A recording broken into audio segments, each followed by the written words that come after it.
మదన్ మనోహర్ గారికి, అలాగే మా ప్రీతమ నాయకులు జనసేన పార్టీ అధ్యక్షులు పవన్ కళ్యాణ్ గారికి, పెద్దలు నాగబాబు గారికి, నాతోటి జన నాయకులందరికీ కూడా నమస్కారం తెలియజేస్తాను. ముందుగా ఒక విషయం పవన్ కళ్యాణ్ గారికి ధన్యవాదాలు చెప్పాలా. ఎప్పుడైతే మా జిల్లాలో ఈ సంఘటన జరిగిందో, గజేంద్ర మోక్షంలో విష్ణుమూర్తి వచ్చినట్టుగా కవచకొండలాలు అన్నీ వదిలించుకొని వచ్చినట్టుగా, శంకుచక్రాలు వదిలిసి వచ్చినట్టుగా మంగళగిరి ఒటావుటీని వచ్చి కోనసీమ ప్రజలకు అందరికీ ధైర్యం చెప్పినందుకు ఆయనకి ప్రత్యేకంగా కృతజ్ఞతలు తెలియజేస్తాను. నిజంగా మీరు ఇచ్చిన ధైర్యం, ఆవేళ మన నాయకులందరూ కూడా మేము వెంటనే శాంతి యాత్రకు బయలుదేరి ప్రతి ఒక్కరిని కలిసి వారందరికీ కూడా ధైర్యం చెప్పడం సరిపోయింది.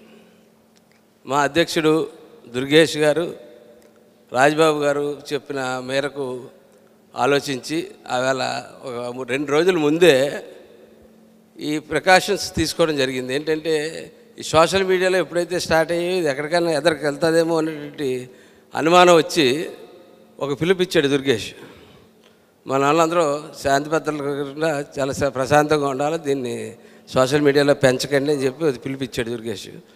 అది ఒక రకంగా చాలా మన వాళ్ళందరూ కూడా బయటికి రాకుండా ఉండడం, ఆ చెడ్డ పేరు మనం రాకుండా ఉండడానికి దావతపడినందుకు దుర్గేష్ కూడా ధన్యవాదాలు తెలియజేస్తూ ఉన్నాం.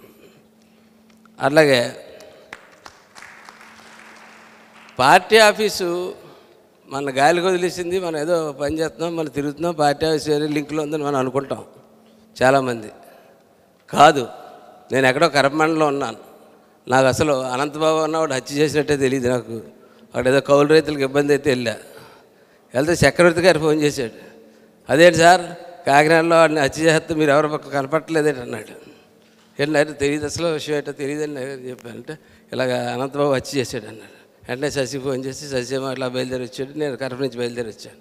అక్కడికి వెళ్తే జరుగుతుంది ఏంటంటే అది ఎంత క్లియర్గా గవర్నమెంట్ చేసింది, మా కళ్ళ ముందు చేసింది గవర్నమెంట్ చూస్తూ ఉన్నాం. పోస్ట్మార్టం రూమ్కి నేను అనేక శవాలు పోస్ట్మార్టంకి అనేక సార్లు నా రాజకీయ జీవితంలో వెళ్ళా. ముందు సంవత్సరం కూడా మా బావమరిది హత్య చేయబడ్డప్పుడు కూడా నేను అక్కడే కూర్చున్నాను పొద్దున్న సాయంత్రం వరకు. అటువంటి పోస్ట్మార్టంకి 2 వైపులు తాళాలు వేసేసారు. అవుటర్ గేట్ ఒకటి ఉంటుంది, ఇంటర్ గేట్ ఒకటి ఉంటుంది. వెళ్ళి పోలీసు వాళ్ళు అడిగాను, ఎందుకంటే గేట్లు వేసేసారు తీయండి అని. లేదు సార్ తీయొద్దు అన్నారు సార్, పైనుంచి ఆర్డర్స్ అన్నారు, 2-3 సీఎల్ ఉన్నారు. అట్లా వద్దండి అంటే, అలా వద్దండి వాళ్ళ ఫ్యామిలీ మెంబర్స్ ఒక్కరినే అలౌ చేస్తాం అంటే, ఫ్యామిలీ మెంబర్స్ని బెదిరించేసి మీరు చేయించుకుంటారా అని అడిగాను. అడిగితే కాదండి మీరు పై ఆఫీసర్తో మాట్లాడండి అన్నారు. మాకేదో ఘర్షణ జరుగుతూ ఉంది. ఈ లోపల పోలీస్ జీప్లో వాళ్ళ తల్లిదండ్రుల్ని, వాళ్ళ మేనమావని, వాళ్ళ భార్యని తీసుకుని లోపల తీసుకుని వెళ్ళిపోతూ ఉన్నారు సార్. తీసుకుని వెళ్ళి అక్కడ చేసేస్తారనమాట, అక్కడే శవ పంచనామా చేసేస్తారు, అయిపోతుంది. ఆ వేళతో క్లోజ్ అయిపోయింది. మీరు పైనుంచి మాకు వార్న్ చేయడం వల్ల ఇమీడియట్గా మేము వెళ్ళడం వల్ల ఆ వేళ అక్కడ ఏం జరిగిందంటే, నేను వెంటనే ఆ జీప్లో పోలీస్ జీప్లోంచి వాళ్ళ కిందకి దింపేసి నా కారు ఎక్కించేసుకున్నాను. కుటుంబ సభ్యులు లేకుండా మీరు పంచనామా చేయండి అంటే ఆ భార్య చెప్పింది, శవం కుళ్ళిపోయిన పర్లా నేను రాను, నాకు న్యాయం జరగాలి, అప్పుడే నేను వస్తానని చెప్పి ఆ భార్య కూడా చాలా గట్టిగా అవుతుంది. ఆ వేళ ఆ భార్య చెప్పిన మాట నేను ఇవాళ చెప్తున్నాను. ఆవిడ కార్యక్రమం చెప్పిన మాట, అనంతబాబు ఒక బినామీ సీఎంకి, నా భర్త అనంతబాబుకు బినామీ, రహస్యాలన్నీ నా భర్తకు తెలుసు, అందుకనే తీసుకెళ్ళారు. అనంతబాబు కాకుండా ఇంకొక పెద్ద మనిషి ఉన్నాడు అక్కడ, ఇంకొక ఆయన ఎవరో పెద్ద మనిషి ఉన్నారు. ఆ మనిషి ఎవరో ఎన్నిసార్లు అప్పీల్ చేసినా ఇప్పుడు దాకా చెప్పలేదు. ఏ రెడ్డి గారో తెలీదు నాకు, ఒక రెడ్డి గారు ఉన్నారు అక్కడ, మా జిల్లాకు చెందిన ఆయన.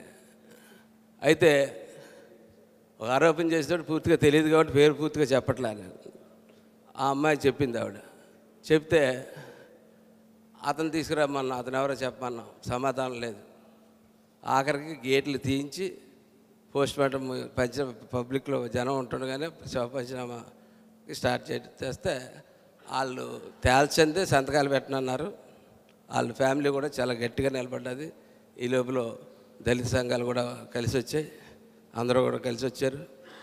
ఆ వర్షం జరుగుతున్న సమయంలో అది రాష్ట్ర వ్యాప్తంగా పెరుగుతున్న సందర్భంలో అమలాపురంలో అప్లికేషన్లు ఇవ్వడానికి వెళ్తున్నటువంటి కొంతమంది మామూలుగా అంబేద్కర్ గారి పేరు కావాలని కొంతమంది కోరుకుంది, అందులో తప్పులేదు, కోరుకోవచ్చు. ఆ కోరుకుంటున్న వాళ్ళు కొంతమంది దూరి ఈ దుర్ఘటనలు చేయడం జరిగింది. దానికి మొత్తం మా జిల్లా యంత్రాంగం అందరూ కూడా పూర్తిగా స్పందించినందుకు అందరికీ సంతోషం. అలాగే శాంతియాత్ర పేరుతో ఎప్పుడైతే ఆఫీస్ నుంచి మనోహర్ గారు ఫోన్ చేశారో శాంతియాత్రకి ఇంత శాంతిగా చేయండి, ముందు అక్కడ శాంతి రావాలా, వచ్చిన తర్వాతే మన రాజకీయ డిసిషన్ ఏదైనా మాట్లాడదాం, అప్పుడు దాకా మాట్లాడొద్దని చెప్పారు. ముందు శాంతి గురించి మేము తిరిగి అమలాపురం వెళ్ళాం, ముమ్మడివారం వెళ్ళాం, లక్కవరం వెళ్ళాం. మన ఈ లోపల జూపూడి గారు మాట్లాడారు.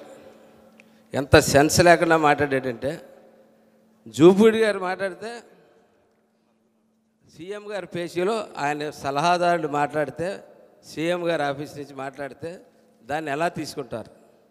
సెట్టివెల్జీ అనేటువంటి కమ్యూనిటీ అంట, ఈ తరం కుర్రోళ్ళట మత్తు మందుకు బానిసై గంజాయి తాగుతూ విచ్చలుడిగా తిరుగుతూ గొడవలకు వెళ్తూ ఉన్నారట. అంటే ఒక సీఎం పేషీ నుంచి అటువంటి మాట మాట్లాడితే తర్వాత సారీ చెప్పారనుకోండి, ఒక సీఎం పేషీ నుంచి అలాంటి మాట మాట్లాడినప్పుడు ఇంత పెద్ద కులం ఒక తరం గురించి ఏమనుకుంటారు? వాళ్ళకి వేరే ప్రాంతాల నుంచి పిల్లలు ఇస్తారా? ఉద్యోగాలు ఇస్తారా? వాళ్ళకి ఏదైనా బ్యాంకు రుణాలు ఇస్తారా? ఎవరైనా అప్పు ఇస్తారా? వీళ్ళు ఇలాంటి మనుషులు అంటే ఒక తరం సెట్టిబెల్జీ యొక్క జీవితం నాశనం చేసాడు. అతను తెలిసి చేసాడో తెలియజేసాడో కానీ జూపుడి ఒక తరంని నాశనం చేసేసాడు. ఒక తరం జీవితం నాశనం అయిపోయినట్టే సెట్టిబెల్జీ యువత యొక్క తరం. అటువంటిది ఒక సీఎం పేషి నుంచి మాట్లాడడం అన్నది ఈ ప్రభుత్వం ఒక విధానం చూస్తూ ఉంటే ముందుకెళ్ళి కొద్ది ఎలా ఉంటుందో అనేది ఒక భయం కనపడుతూ ఉంది. నేను ఇంకొకటి చెప్తా ఉన్నాను, ఈ కేసుల గురించి మన పార్టీ జిల్లా స్థాయిలో మేము అందరూ ప్రయత్నం చేస్తాం. రాష్ట్ర స్థాయిలో ఆల్రెడీ డీజీపీకి మనం వెళ్దాం అనుకుంటే ఇప్పుడు దాకా డీజీపీ ఇవ్వకపోయినా సరే మీ యొక్క ధైర్యంతో మేము ముందుకెళ్తాం. కానీ కోనసీమ యువతకి ఎవరైతే జనసేన నాయకుల్ని ఎవరినైతే తప్పుడు కేసుల్లో, నిజంగా కేసులు ఉంటే కాదు, తప్పుడు కేసుల్లో ఇరికించారో వారందరికీ ఇదే సభావేదికగా ధైర్యం చెప్తా ఉన్నాను. పవన్ కళ్యాణ్ అనే ఒక సంతకంతో మన అధికారంలో వచ్చిన తర్వాత మీ మీద పెట్టిన తప్పుడు కేసులు అన్నీ పోతాయని చెప్పి తెలియజేస్తూ సెలవు చేస్తారు.